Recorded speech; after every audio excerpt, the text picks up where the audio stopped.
Media మిత్రులందరికీ నమస్తే. రేపు తేజస్వి సూర్య తను తెలంగాణకు మీటింగ్ కోసం రాబోతున్నారు అనే వార్తలు వస్తున్నాయి. అసలు తేజస్వి సూర్య తెలంగాణను పాకిస్తాన్తో పోలిస్తే కనీసం సారీ చెప్పమని చెప్పి అడిగినా కూడా ఇప్పటిదాకా సారీ చెప్పలేదు. పార్లమెంట్లోనే వచ్చేసి తెలంగాణను అవమానించిన తేజస్వి సూర్యను ఎలా తెలంగాణకు వస్తాడు, ఇప్పటిదాకా కూడా సారీ చెప్పలేదు. ఖచ్చితంగా తనను మేము తెలంగాణకు వస్తే 100% మా పార్టీ తరపు నుంచి అడ్డుకోవడం జరుగుతుంది.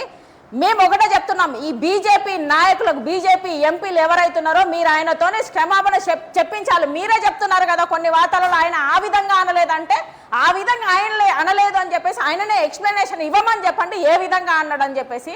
సారీ చెప్పకుండా ఖచ్చితంగా బీజేపీ ప్రభుత్వంలో ఉన్న ఈ తేజస్వి సూర్య తెలంగాణకు వచ్చే అధికారం అయితే అసలు లేదు. ఆయన తెలంగాణ ద్రోహి. అలాంటి వాళ్ళు వస్తే 100% ఆమ్ ఆద్మీ పార్టీ అడ్డుకుంటుంది, తగిన బుద్ధి చెప్తుందని చెప్పేసి తెలియజేస్తున్నాం.